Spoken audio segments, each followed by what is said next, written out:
Hey, what's good, y'all? Fusion here, back with another video, and we're gonna go ahead and finish off our Perk Alternator overhaul um,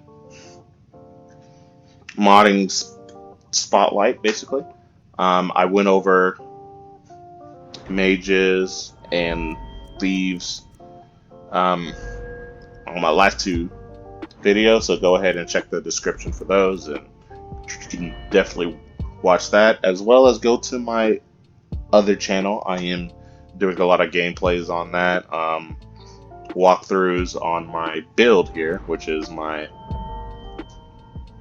Bosmer Stealth Archer build. But let's go ahead and just get started. So we're going to go ahead and just start with smithing.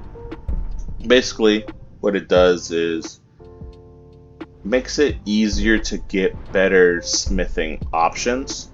I mean, types. So, for example, you can just get the Merc smithing, which is Elven and Chitin, instead of having to go Elven, then whatever. And then you can also step into Dwarven autocannons, which would be a fun little build where you can do like a engineering build, which would actually be pretty dope. And if you would like to go to the right, then this is more so improving the grindstone, and choosing a weapon type that will just be overall just your main type of weapon. So I will definitely do a warrior build that does have to do with like some smithing. Next up, heavy armor. Basically just improving your heavy armor fits, and battle weary. Tired enemies have harder time defeating your armor, so the more that they have to use the stamina, the stronger that you will be. And basically just overall just improving on heavy armor, making you much tankier and harder to kill. For example, Immortal, if you're wearing all heavy armor, you take 75% less damage from attacks below 15%, so you're just overall harder to kill, as well as Face of the Mountain. When struck by a power attack or a power bash of the attacker's strike, rebounds forcefully as if it's striking solid rock, which will stagger them and potentially knocking them to the ground if wearing all heavy armor.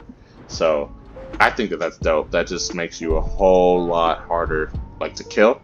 Block is next. Basically just improving on that blocking with shields or with your weapon. You have the option for that'll slow down time when you block, or a timed block, which will negate all damage, well, a good amount of damage, as well as blocking some arrows, and poke the dragon. After successfully a timed block within 8 feet, you may retaliate with increased strength, increasing your attack damage and critical striking.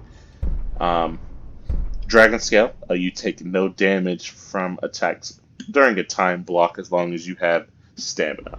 So this just overall just improves again your tankiness and harder to kill. So I will definitely be making a tank build with a shield and sword, or just a tank build with a two-handed weapon. Speaking of, next up we're on the two-handed weapons, basically just improving on the two-handed weapons. First we're going to start towards the left side, which is trained fighter, which you reduce the stamina cost of power attacks, and then you have the weapon like specific. For example, for your battle axe, you deal two points of damage per second when you do hit them with the battle axe, which is a bleeding effect, as well as Clash of Heroes attack with a great sword does reduce damage, and Fear Strength power attack damage with two-handed weapons increase by 15% plus 0.1 per point of stamina.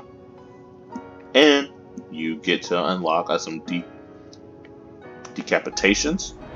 And for the big boy here, we have Slayer of Thousand Suns. In combat, two-handed weapons deal 5% more damage for each humanoid or animal you have slain in the previous battle, up to 40%.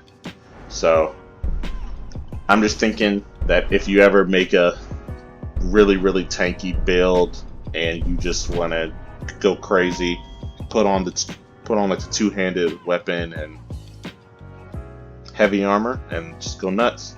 Lastly, we got the one-handed, which is somewhat like the same as like the two-handed. I mean, you got your power attack damage, which will increase, discipline fighter, which is to reduce like the stamina cost, as well as the weapon like specific. But this does also include like the daggers, which is bite marks. Unblocked attacks with daggers deal an additional 2 points of bleed damage per second. And this also has something to do with dual wielding attacks, so you can get really, really fast with your attacks.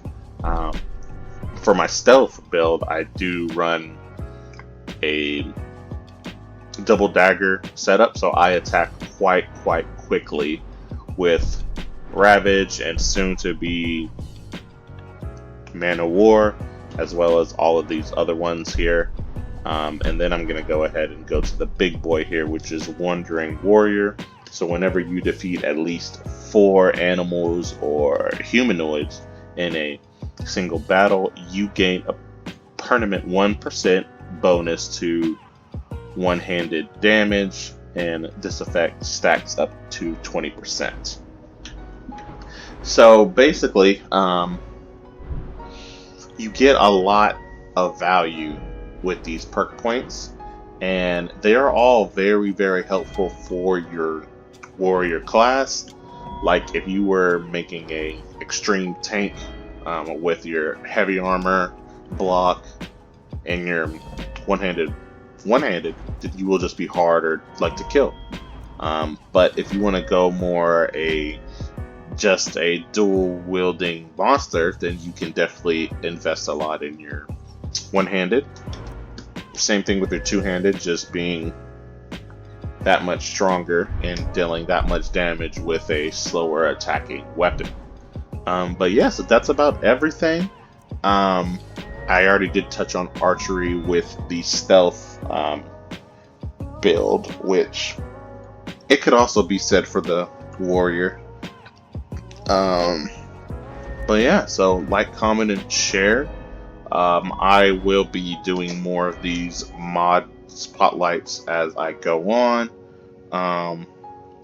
But don't forget to like, comment, and subscribe. And definitely, if I were you, I would turn on the bell notifications, because I will try to be dropping a whole lot more. That's all. See y'all later. Peace.